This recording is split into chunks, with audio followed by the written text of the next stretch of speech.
pertumbuhan ekonomi karena beberapa alasan. Yang pertama adalah transfer teknologi dan pengetahuan. FDI membawa teknologi canggih dan pengetahuan manajerial dari negara maju ke negara berkembang.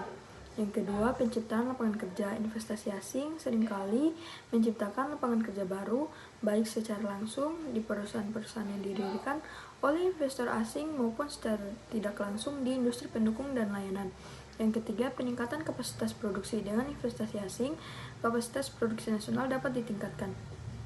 Yang keempat, diversifikasi ekonomi. FDI dapat membantu mendiversifikasi struktur ekonomi negara penerima dengan mengembangkan sektor-sektor baru dan mengurangi ketergantungan pada beberapa industri saja. Yang kelima, peningkatan pendapatan pajak. Investasi asing dapat meningkatkan pendapatan pemerintah melalui pajak perusahaan, pajak penghasilan dari pekerja baru, dan berbagai pajak lain yang terkait dengan peningkatan aktivitas ekonomi. Keenam, akses ke pasar global. Perusahaan multinasional seringkali memiliki jaringan global yang luas. Yang ketujuh, peningkatan inovasi. Keberadaan perusahaan asing dapat memicu persaingan dan inovasi di pasar lokal, mendorong perusahaan domestik untuk meningkatkan kualitas dan efisiensi mereka.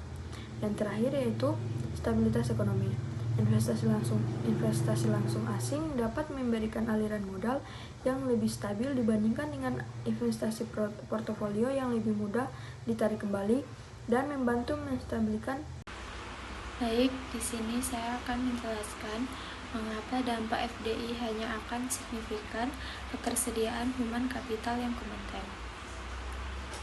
Pada ketersediaan human capital yang kompeten bisa menjadi signifikan karena perusahaan asing sering membawa teknologi, kemudian praktik manajemen terbaik, dan pelatihan yang lebih baik, dan meningkatkan kualifikasi tenaga kerja lokal.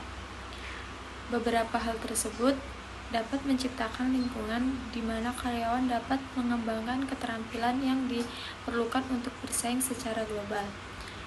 Namun, dampaknya juga bisa dipengaruhi oleh kebijakan pemerintah, infrastruktur pendidikan, dan faktor-faktor lainnya. Apakah investasi domestik berperan dalam meningkatkan efektivitas FDI dalam mendorong pertumbuhan ekonomi? Jelaskan alasannya. Benar, investasi domestik memiliki peran dalam meningkatkan efektivitas FDI dalam mendorong pertumbuhan ekonomi karena investasi domestik dapat memberikan infrastruktur, tenaga kerja, menciptakan pasar yang menarik, dan dapat meningkatkan ketersediaan modal. Pun sebaliknya, penanaman modal asing mungkin mendukung perluasan perusahaan-perusahaan dalam negeri dengan cara saling melengkapi dalam produksi atau dengan meningkatkan produktivitas mereka melalui efek limpahan teknologi canggih. Hasil penelitian menunjukkan efek crowding in, yaitu peningkatan $1 dalam arus masuk bersih FDI dikaitkan dengan peningkatan total investasi di negara tuan rumah lebih dari $1. Jadi, selain pengaruhnya terhadap kemajuan teknologi, tampak bahwa FDI berkontribusi dalam pertumbuhan ekonomi dengan meningkatkan total akumulasi modal di negara tuan rumah.